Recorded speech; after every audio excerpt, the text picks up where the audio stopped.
Ya, Anda kembali bersama kami dalam Indonesia Memilih. Kita tiba di penghujung segmen. Penghujung segmen. Iya, Tadi segala sampai lupa standby karena ngobrol sama narasumber kami. Seru sebetulnya ya, bicara politik ini memang ya kita tadi kalau saya bilang kita bisa beres sampai jam 12 malam nih, apalagi ada bapak-bapak yang hebat-hebat di sini bicara soal politik. Baik, saya kasih kesempatan ke Mas Billy, boleh ditanggapi terkait kecurangan dan lain sebagainya sekaligus closing statement.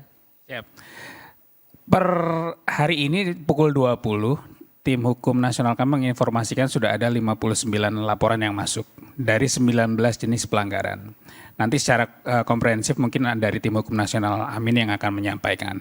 Tapi kita melihat bahwa dari 01 tidak pernah menganggap enteng masalah ini. Maksudnya setiap kecurangan, setiap laporan, setiap hal yang diindikasikan ada pelanggaran tentu kita akan sikapi serius. Oleh karena itu nanti juga kita akan menyediakan kanal-kanal yang bisa dihubungi untuk teman-teman di daerah ataupun dimanapun yang berada bisa kontak langsung ke Amin untuk melaporkan hal tersebut.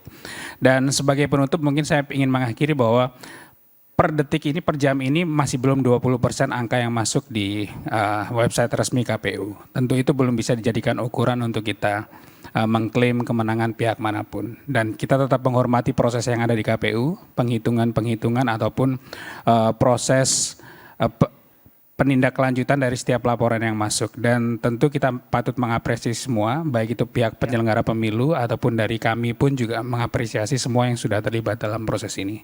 Baik, langsung Mas Juri.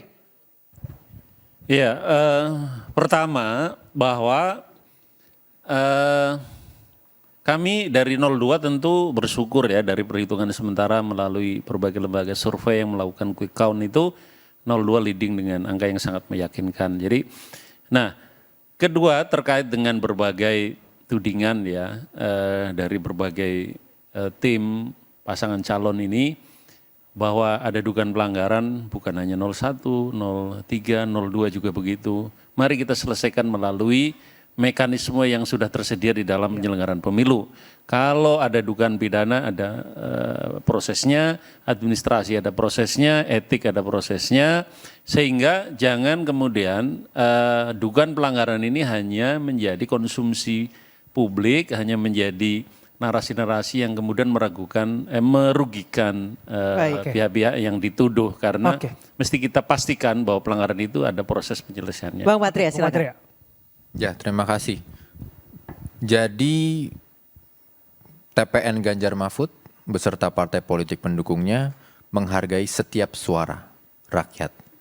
Jadi kami minta semuanya tenang dan kita sesuai konstitusi, kami tidak akan melanggar konstitusi, kami tidak akan mengubah konstitusi di tengah-tengah jalan, kita ikutin undang-undang pemilu, kita tunggu hasil akhirnya.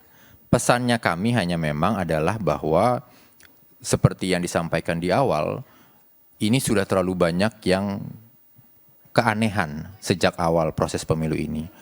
Tolong suara rakyat jangan disederhanakan hanya dilihat soal tintanya saja, tetapi apa yang disampaikan, apa yang diutarakan, keringat teman-teman adik-adik mahasiswa di berbagai jalanan ini juga harus diperhatikan dan dihitungan. Kalau memang mau benar-benar Indonesia demokrasinya sehat.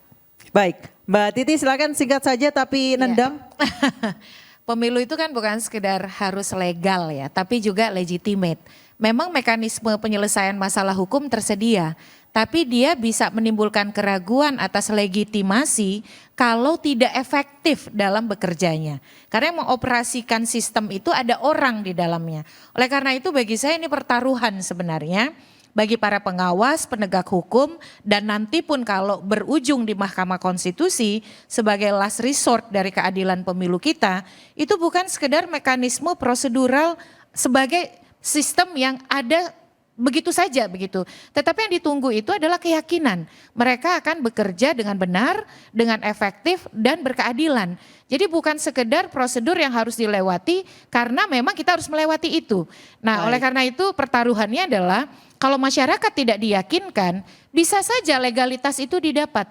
Tapi pertanyaan, keraguan terhadap legitimasi bisa juga atau bisa jadi akan terus mengikuti kalau prosesnya tidak efektif dan tidak berkeadilan. Baik, terima kasih Mbak Titi, terima kasih Mas Billy, Mas Juri, Bang Patria telah bergabung bersama kami dan tidak lupa adik-adik mahasiswa. Adik-adik mahasiswa boleh tepuk tangan. Tepuk tangannya boleh yang setia bersama kami sejak pukul 18 tadi. Akhir kata mewakili teman-teman yang bertugas, saya Anisha Dasuki. Dan saya Abraham Silaban. Apa yang diawali harus diakhiri. Kita akhiri malam hari ini mewakili kerabat kita yang bertugas. Kami pamit undur diri. Terima kasih. Selamat malam. Sampai Selamat jumpa. istirahat.